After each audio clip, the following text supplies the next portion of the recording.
Hey guys, how are you today? Just want to preview the Queen's Club and the halle 500 events. Yeah, I'm a bit late on this one because I've had to review the French Open on Monday. Wanted to preview the whole grass court season on Tuesday, so now Wednesday I can move on to halle and Queen's Club and preview that one for you. Um, Now I've done the French Open final and the whole grass court season. So let's look at the draw. First, we'll look at halle. Federer's playing there. I actually would have predicted Medvedev to win because I feel like he did well at the indoor courts, winning Paris and London last year. And then grass is a similar speed, and then he's just come off his form right now. The French Open, like making the quarterfinals when he's bad on clay. So he's good right now from doing that. Good on this type of a surface, but yet he's out in the first round. It was a bit of a dangerous opponent with Leonard Struff. He's got a big serve power game, so that's difficult for grass. Then Felix Auger-Aliassime. Oh, so sorry. Struff is through. So Federer's playing Aliassime. So I'll go with Federer to win that. And then Federer to beat Struff, I would say. And I think that's the semi-finals. Yeah, that would be the semi-finals. And then further down, I think on the other side of the draw, you'll see Zverev beat Humbert, then probably beat Nishikori. Yeah, Nishikori. So, sorry. So, yeah, Zverev would beat has won a match. Then he'll beat Humbert in the quarterfinals and Nishikori in the semifinals, I believe it is.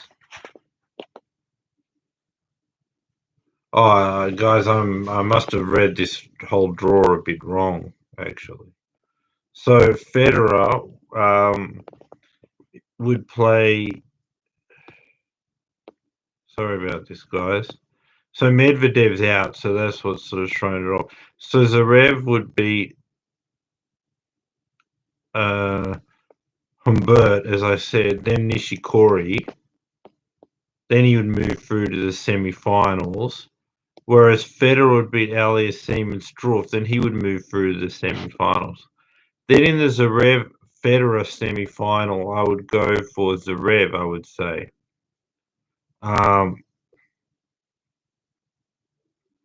Yeah. So I'm predicting Federer to beat. Sorry,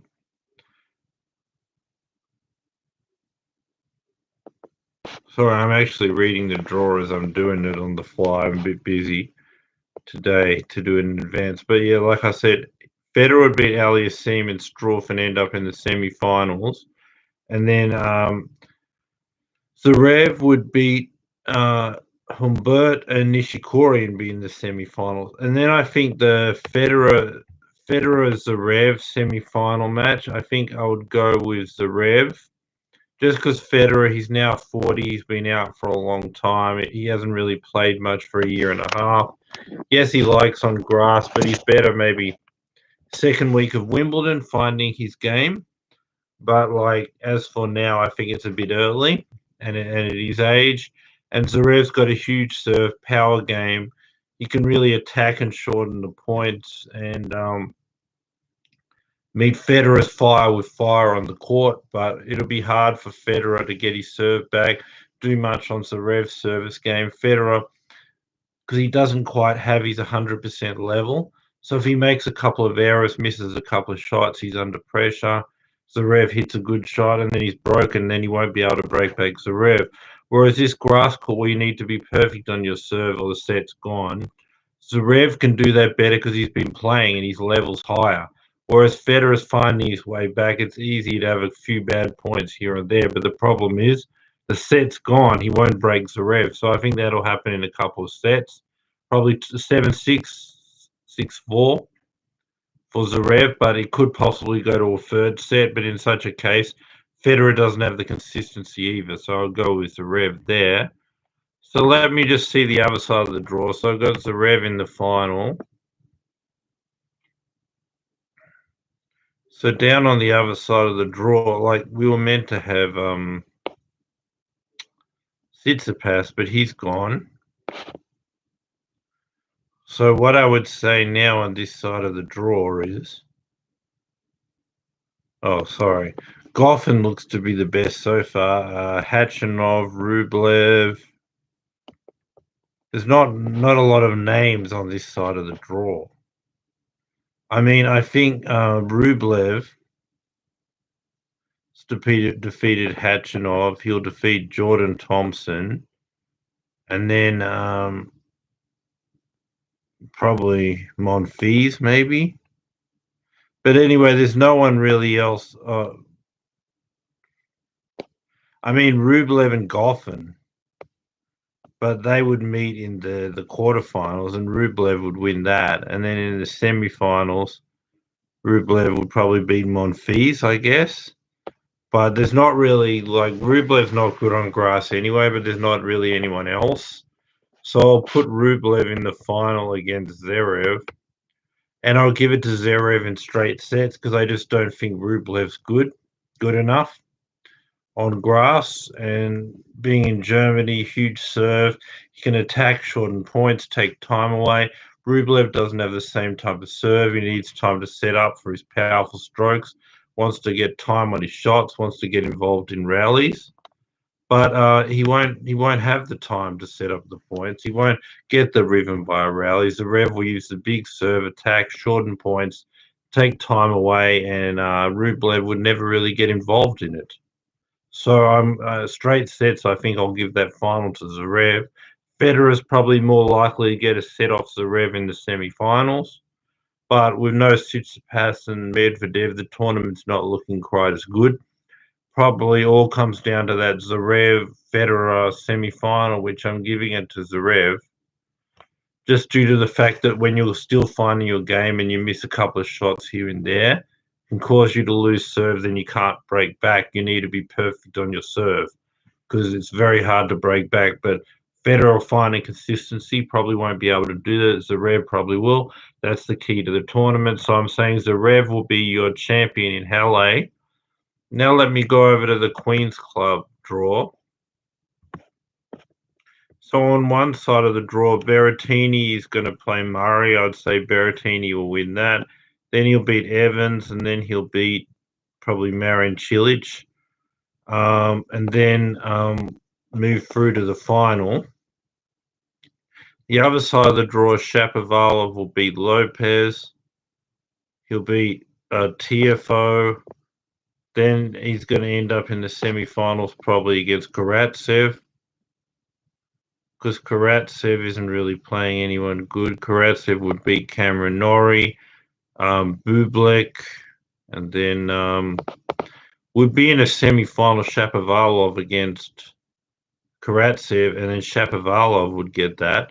So then we'll have a Berrettini-Shapovalov final. And they both have huge power, big serves, firepower. They can attack and shorten the point. But just because in that final in Queens between a Berrettini and a Shapovalov, I mean, I would favor Berrettini. Like I said, they both attack and shorten the points, have big power on the fast grass courts. But when it comes down to it, I just think that Berrettini's just come off a final in Madrid Masters 1000, a quarterfinal of the French Open on a Grand Slam. He won a 250 in Belgrade, so he's been playing more. He's got more consistent results. Shapovalov has been on and off, pulled out of the French Open, so I don't think he has enough tennis behind him. And when two guys can match each other from the serve, the power, the attacking game, the ability to attack and shorten points, but Berrettini has that Masters 1000 final in Masters 1000 final in Madrid, and then a quarterfinal at the French Open and a win in Belgrade, as opposed to Shapovalov's not done anything like that. When the two guys match each other on the attacking game and the serve game, I'm just thinking a bit more consistency and a bit more playing more and producing better results, more confidence, more consistent play, more victories recently in better form. I'm going to give it to Berrettini. I'll say 3 sets. It could be either 2 or 3 sets, but I'm saying Berrettini beats Shapovalov. And then I'm saying Zverev beats Federer in the semi-final, which mostly decides the tournament over in Halle, but then ends up against probably Monfils in the final, and then he's able to get that done. Oh no, sorry, Rublev. Yeah, Rublev. And he beats Zverev beats Rublev in Halle and is the winner in Halle, and then Berrettini defeats Shapovalov in the Queen's Club, and then we end up with a Zverev winner in Halle and a Berrettini winner at the Queen's Club, and the final losers are Shapovalov and Rublev. Yeah, going for a whole lot of draws there. So, and then there are some players missing that I really thought would be there, but that's my predictions. That's my quick analysis on the draw in the Queen's Club and in Halle. So subscribe, bell notification, thumbs up, guys. I'm trying to get Federer to find out how he's feeling going into Wimbledon. I'm trying to get Nadal to find out for an interview how he feels about his French Open loss, why he didn't attack, why he refused to hit the ball down the line. And then I want to get Djokovic to know how he feels about his French Open win and how he's feeling with just 2 weeks to recover and get ready for another Grand Slam on grass at Wimbledon. So I'm going to get at least one of these guys. I'm sure of that. But subscribe, bell notification, thumbs up. I'll be back for a preview of the semi-final of Queens and Halle. So be back here for that. But bye for now, guys, and thanks for watching. Subscribe. Bye, guys. Thanks for being with me.